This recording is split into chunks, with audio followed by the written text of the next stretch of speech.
8, and on page 8, let's look at in order to create a life of abundance, you must train your mind to think in unlimited terms. And many of us have a vision, but that vision is not really far beyond what our reality is today. So we're not stretching our vision very much. So if we made $100,000 this year, we think, well then maybe next year I can make 110, or maybe I can make 120. And we limit our success by our own vision. And when we get out of that limited vision and get into unlimited vision, and we release the restriction of either we're not worthy, or I don't have the education, or I'm too young, or I'm too old, or I'm too this, or I'm too that, or I don't deserve it, or if I make that kind of money, I won't fit in with my friend, or whatever your limiting thoughts are, or beliefs that you possess, you have to begin to think more in an unlimited way. In other words, yeah, I can reach 250. I only did 50 this year, but I can do 250. I see the people that do 250, and they're really not, they don't have a whole lot over me. If I set my mark at 250 and I miss it and I only hit 200, that's okay. But we need to unleash our thinking. In other words, get it out much wider. And I think that many of us have failed to hit that 100% club or hit the 250 or whatever just because it wasn't a passion. And we'll talk a little bit more about that as we go on. So, get your mind out of limited thinking. Get into unlimited terms. Wilder dreams, bigger dreams. Okay? So with that, I want you to write down, just quickly, one or two things that quickly come to your mind. I don't want to take much time on it because we've got a lot more stuff to do in 40 minutes. With that, 1 or 2, 3, 4, 5 things, and then come back and review that are limited beliefs for you. Limited beliefs. Just what we were saying. Limiting beliefs. Limiting beliefs, yeah.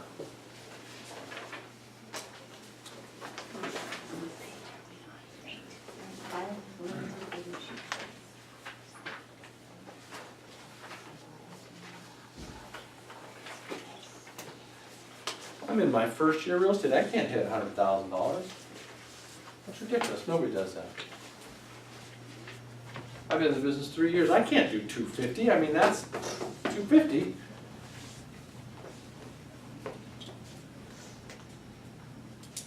I have a full-time job somewhere else. I can't work what it takes to accomplish that.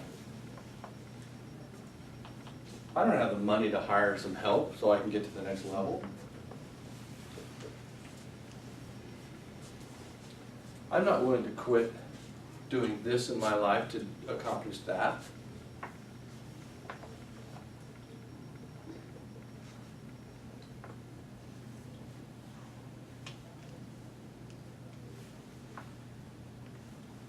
My wife expects me to be home at 5 o'clock every day. Oh, that's a good one.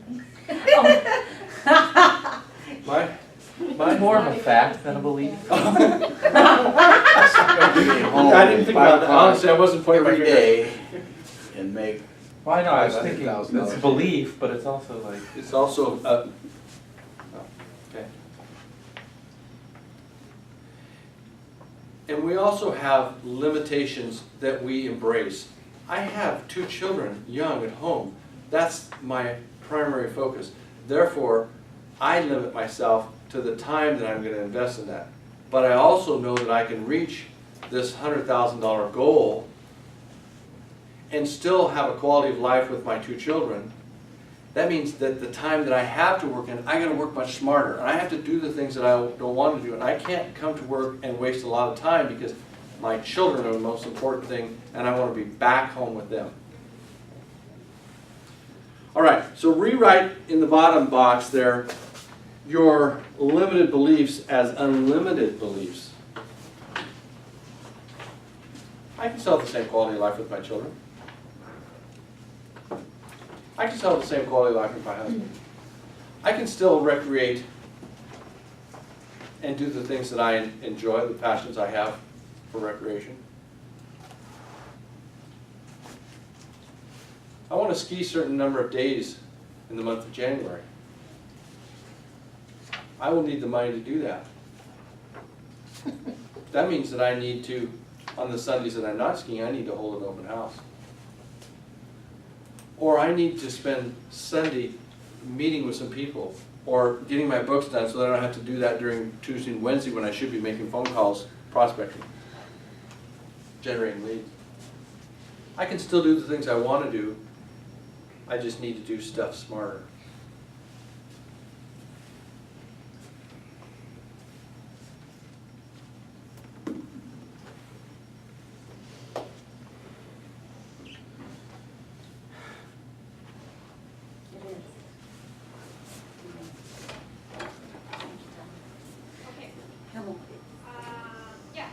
Sean's over here shaking the table. So cold. Yeah, is the air conditioning on? Yeah. He's like, Say not me. My fingers are gonna fall off. You can be here. Okay, feels fine here. Okay. Still riding, stay riding, majority rules. stay riding. It's cold.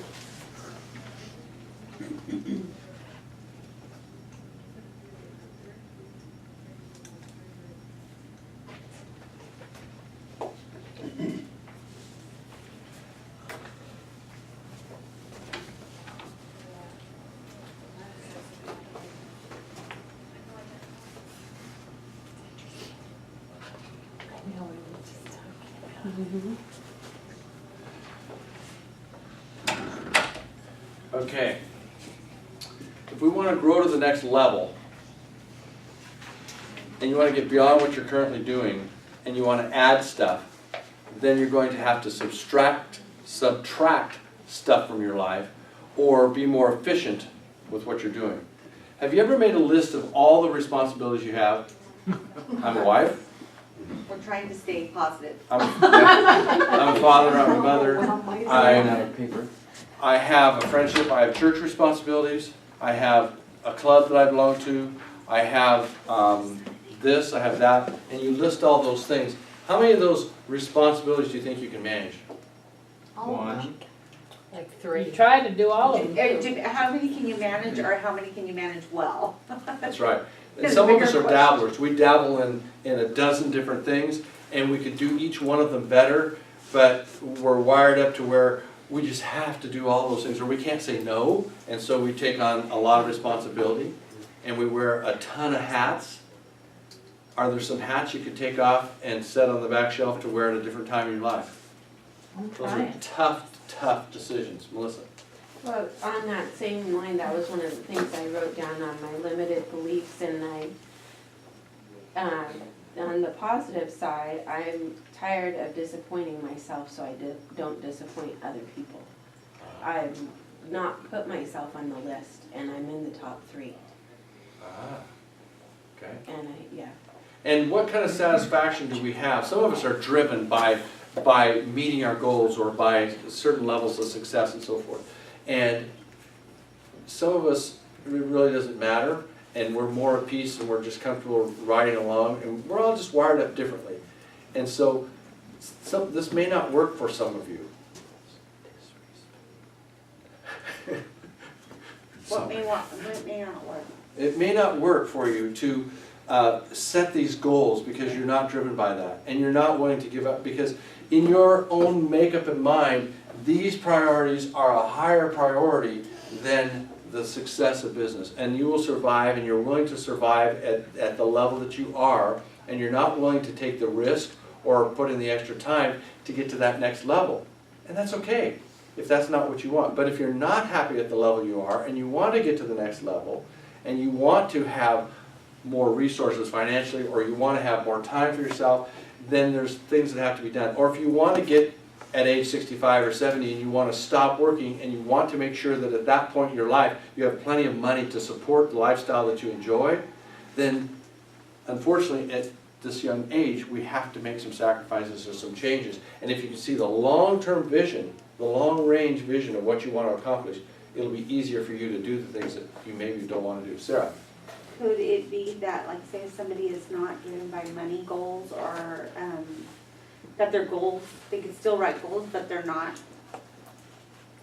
monetary goals that meet the same, you know what I mean? I mean, could you still write goals that are not a number goal, a money goal, that would still get you, like, cause maybe you're not wired that way or not driven that way, but you write down goals that are maybe not that don't have a number on it. You may have relationship goals, you may have charitable goals, you may have all these other goals that are really not money related. And if you have adequate money coming into your household pot, that you can meet those goals, and you only have to make, you really only need to make $50,000 to $100,000 a year to provide the family with the thing that is most important. That goes back to having that discussion with your significant other.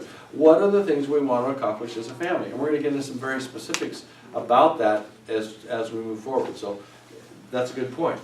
Your goal may not be money driven. It may be driven to a point where I need to supply this much money to the family nest I egg. think that's unrealistic. I think that if you only need to supply a little bit of money, you wouldn't be in real estate. That's probably right. And you may rather say, I want an 8 to 5 or a 1 to 5 job where I can make this much money and do that, and I don't want to put up with the stress This and that sort of is thing. too punishing of a business to do it if you just need a small amount of money. That's a good point. Well, not unless, of course, you're on if you're on The salary. sacrifice is too If you're on great. salary, then of course it's like with any other business, and it's just No. now, do you like to do that kind of work? Or if you want to be in this industry and you want a salary, I have a position open. Mhm.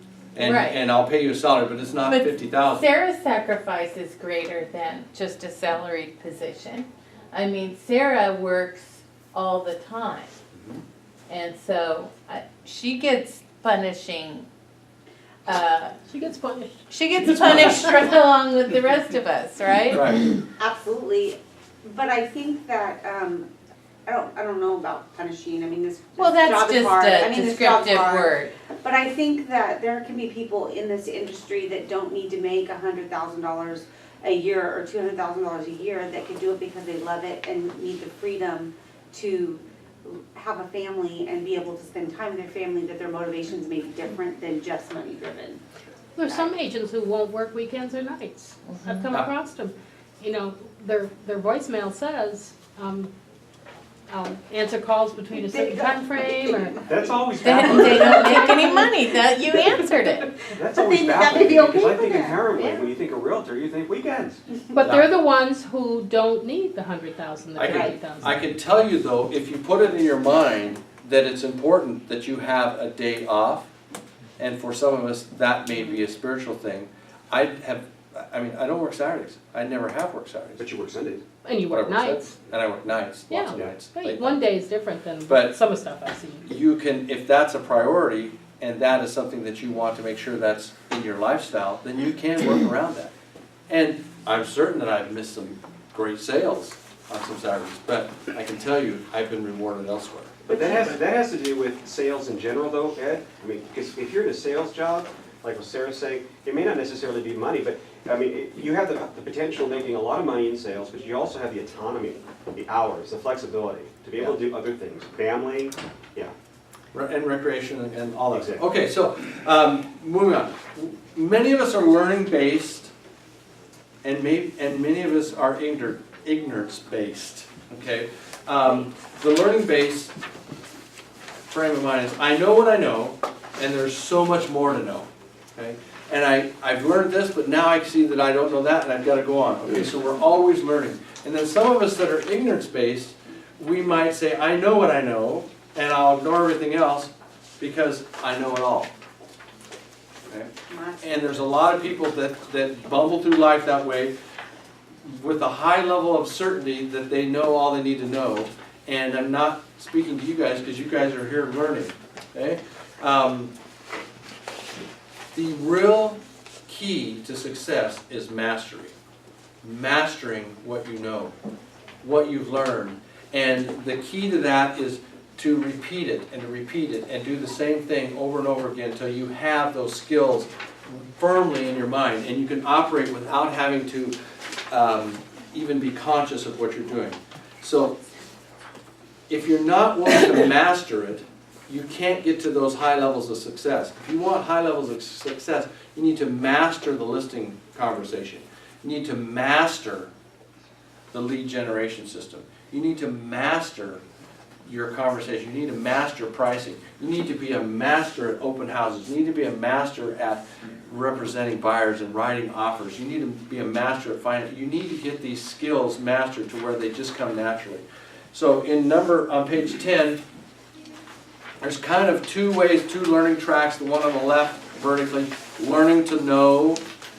You seek knowledge, you seek knowledge, you seek knowledge, you seek knowledge, you seek knowledge. You've got all this knowledge, and now you can go on Jeopardy and maybe be a winner because you have all this knowledge. Okay? And then the right track, learning to grow. You learn more so you can grow more, you can accomplish more. You clarify your choices, and once you get a clear vision of how your choices and your decisions can be made, that leads to taking action.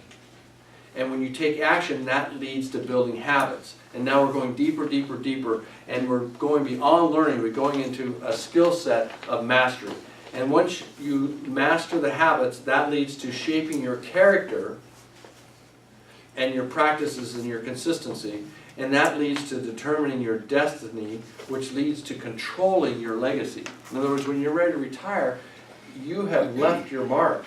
You have set things up because you made right decisions when you were young, and you took time to master your craft.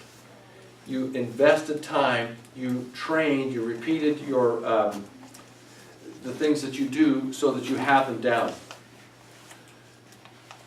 The handout that I gave you, it looks like this. In the upper left hand, and I've labeled it at the top, Mastery. I didn't label it on yours. But I labeled it Mastery. And this is an insert into your syllabus here. Upper left-hand corner, unconscious incompetence. You're unconsciously incompetent. And unfortunately, when we first come into the business, we are unconsciously incompetent. It's just natural. It's not a bad thing. It's just that we're not aware of our total incompetence. You don't even know what you don't know. Okay? But as you learn more, you begin to know there's more to learn. Okay? So you're unaware of the skill and your lack of proficiency. And the bottom chart is the same exact thing. You're moving up this ladder and you're working towards mastery. And on the left column, vertical column, it says that's the performance. The more transactions you have, the more performance you have, then the higher your level towards mastery. And then time across the horizontal or bottom one will bring you that experience. So in the upper box, we move into the pink one that says conscious incompetence. Okay, I'm aware that I don't know what's going on. I know I need to go to more seminars. I need to learn this. I need to master Rapatoni. I need to be in there and know every single screen in that thing. I need to know how to do every single task and trick that it has available. I need to understand zip forms. I need to read every single document. When I have a problem, oh, there's a form for that. There's a form for that. There's a form for that. And you know what form to use. You've got to spend time in there. You've got to write them. You've got to make mistakes. You have to master those programs. You need to take classes. You need to have all those things in your steps towards mastery. So then as we move to the bottom right hand, you have conscious competence. So you're starting to be much more competent. You're aware of that competency, and you're able to use your skills, but with just a little effort, tuning them up, and then you move to the upper right hand quadrant, unconscious competence. It just happens naturally. You know it. You can move much faster. That comes with the number of years in business. You know the scripts and dialogues. You know situations. You can read the people. You know how to answer the objections. You know how to write an offer that gets accepted. And through that, you're unconsciously very, very successful. Okay? And that's mastery, when you're at a point where you can master that stuff. And that's what you want to take your career to as you work through the years. Okay. So, can I ask a question on the yes. difference? Is this little dotted arrow that goes down to complacency, is that supposed to let me refer speak to never to get complacent because you never You stop? backslide if you. Yeah, yeah. I really think, and I can speak to this from experience, I have experienced complacency when everything's fine. The money's fine, the satisfaction's fine, we just bump along. We had an average year, we had 2 average years, and the market's recovering, everything's okay, and we're not growing to that next level. We haven't opened our mind, or we haven't said, this is the level we're going to. It's fine how it's going on now. And I'm okay with it. I'm going to retire someday. It'll be okay. I've got enough here or there. And I become complacent. And so my production never goes anywhere. It's the same every year, every year, every year. Okay? I can tell you, when you set new goals and you become passionate about it and you want to accomplish it for self-fulfillment or because you have some monetary reason to accomplish that particular goal, you get out of the complacency, you get back into growth, and you take off to a new level. And it's all about your mental vision of what you want. And that's the real importance here, is not being complacent.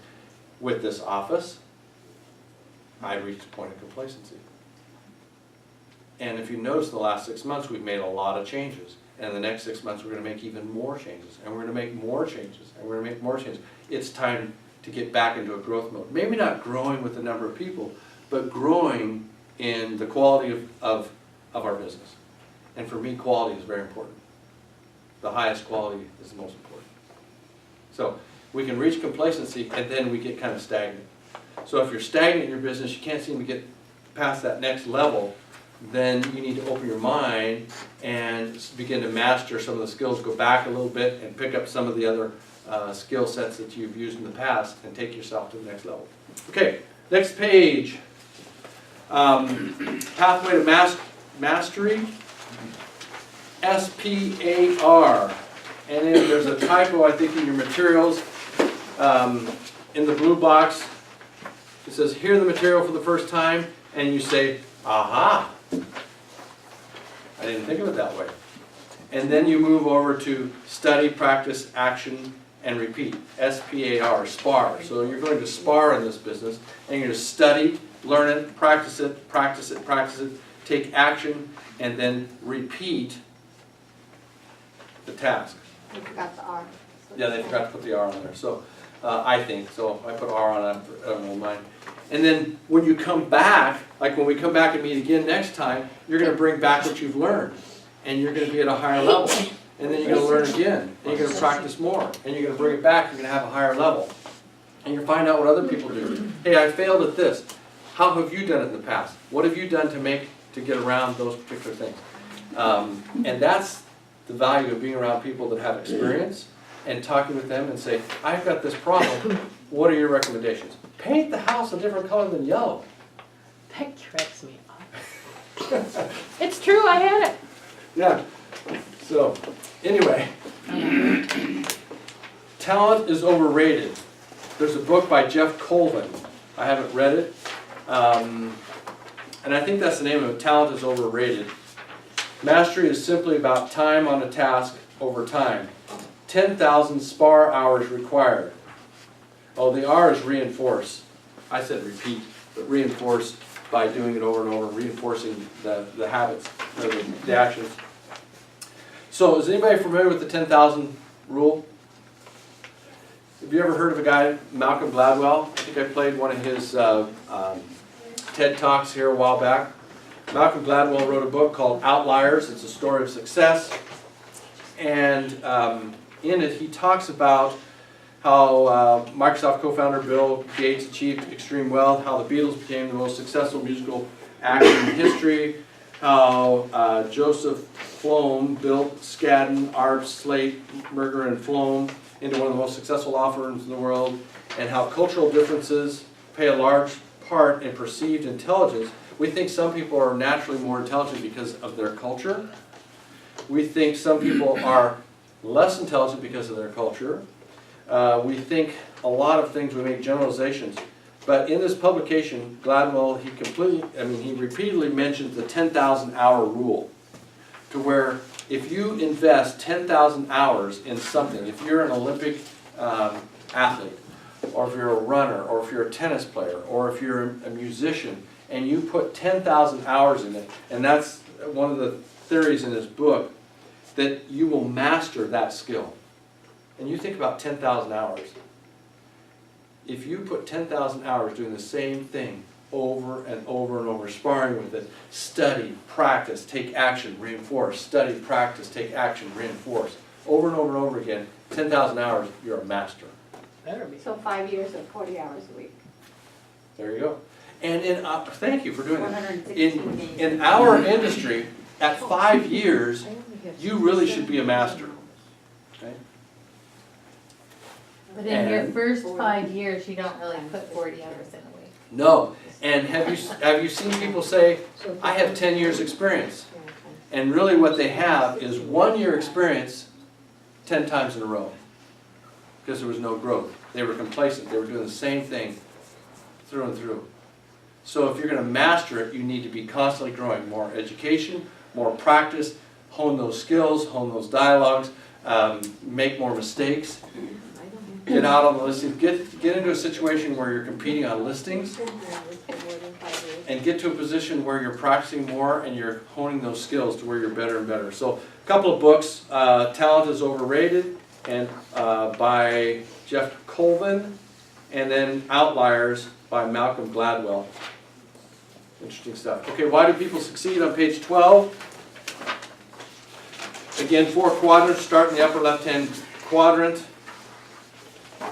At the top is intentional, and it says I, and at the bottom of the vertical line it says you.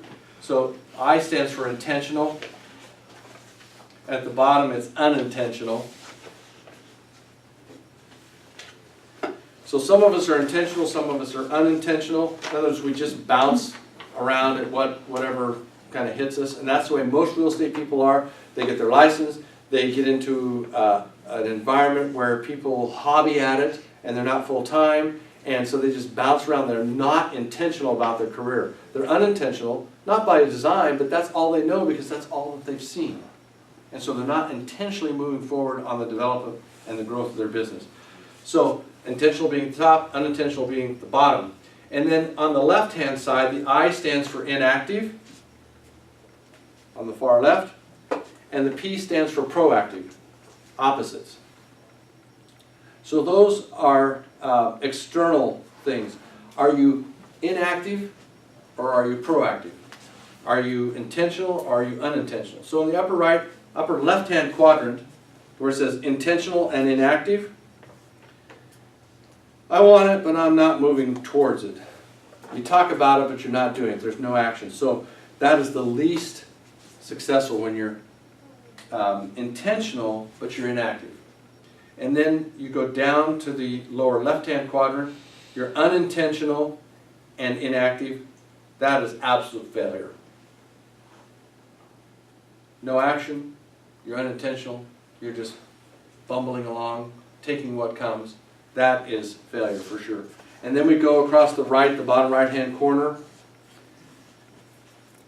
You're unintentional, but you're proactive. And that creates huge frustration because you're proactive, you're taking action, but you don't have it organized in an intentional way. You're unintentional, so it creates a lot of frustration. And this is where most of us live in our careers, in our real estate careers. High levels of frustration because there's a lot of failure, and there's a lot of busy work. We get burnt out because we're going. We do this, and this, and nothing seems to come together for us. We have a lot of fallout because we don't follow through. We don't have the time to follow the transaction and look for the ways that it will take to get it finished. We just allow it unintentionally to succeed if it's going to succeed. We don't take the action it may need to band-aid it back together, to patch it back up, to make it work. We don't know that it's going to fall apart until you get down to the end of escrow and it never closed. And had you been intentional about it and checked some things out at the beginning, you would have known that that escrow had no chance of making it. Okay? And so when you have the skill set and you've mastered it and you're intentional about everything you do, and you look through it and you look at that transaction, you say, this could go wrong, this could go wrong, this could go wrong. I'm going to ensure up front that this will not go wrong. I'm going to make the call to the buyer's lender. I'm going to do all those things that intentionally will give this transaction the higher probability of closing. So you're intentional and you're proactive, and if you're that, then you're in the upper right-hand quadrant and you have abundance. So you're proactive and you're intentional and you're organized and you have a plan, and that's where you want to be. Okay? Okay, let's move to page 13, becoming intentional. You have to know what you want, and if I say, Kathy, what do you want out of real estate? To be happy? Just be happy? Okay, so you're gonna make $50,000 this year, you happy? Well, no. Have you ever made less than 50,000? How many years has it been since you made less than 50,000? 7? Oh, was that your first year in real estate? Yeah, Okay, but it changed very rapidly, yeah, okay? Would you be happy doing 50,000? no, So then you really probably want more than 50, yes. okay? Sarah, what do you want? What do I want out of real estate? Yeah. I want to provide and establish a security for when me and my husband are Tammy, what old do you and want? ragged and not working. What do you want, Tammy?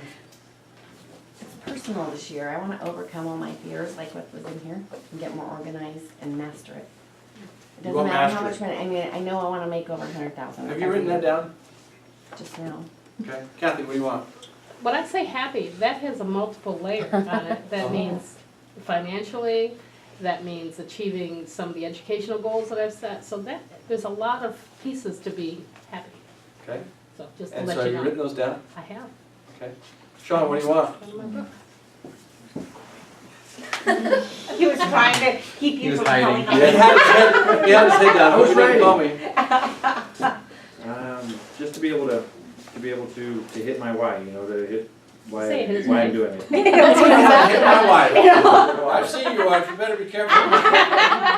She looks like she My would wife, hit back. not my wife.